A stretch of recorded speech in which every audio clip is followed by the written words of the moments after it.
మెట్టు జిల్లా Ghatkesar police station పరిధిలో వంతన హోటల్ వద్ద అవినాష్ రెడ్డి అనే యువకుడిని సిద్దిపేట జిల్లా బీజేపీ నేత చక్రధర్ గౌడ్ అతని అనుచరులు కిడ్నాప్ చేసేందుకు ప్రయత్నం చేశారని మల్కాజ్గిరి డీసీపీ జానకి చెప్పారు. అరోషికా రెడ్డి అనే అమ్మాయి కోసం చక్రధర్ రెడ్డి అతనిని కిడ్నాప్ చేసి హత్య చేసేందుకు ప్లాన్ చేశారని వివరించారు. స్థానికుల అప్రమత్తతతో అవినాష్ రెడ్డిని నిందితులు వదిలేసి పారిపోయారని ఆమె వెల్లడించారు.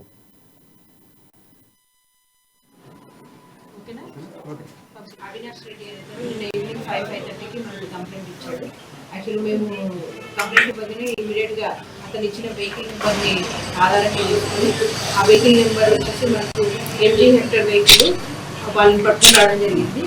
తర్వాత మనకి ఇన్వెస్టిగేషన్లో తెలిసింది ఏంటంటే చక్రధర్ గౌడ్ అనే అతను ఇతను మెయిన్ పర్సన్ ఇతను ఇంకొక ముగ్గురుతో కలిసి ఈ అవినాష్ రెడ్డిని కిడ్నాప్ చేయడానికి ట్రై చేశారు. ఆ టైంలో అక్కడ పక్కన ఉన్న వాళ్ళు ఒక వీడియో కూడా తీయడం జరిగింది. అది కూడా మనకు ఆ వీడియో కూడా మనం ఇప్పుడు తీసుకోవడం జరిగింది. ఈ చక్రధర్ గౌడ్ మీద అంతకుముందు మనకు మొత్తం 9 కేసెస్ ఉన్నాయి. హైదరాబాద్ లిమిట్స్లో ఈవెన్ మన మల్కాజ్గిరిలో కూడా ఒక జాబ్ ఫ్రాడ్ ఉంది. ఇతను చాలా మటుకు జాబ్ ఫ్రాడ్స్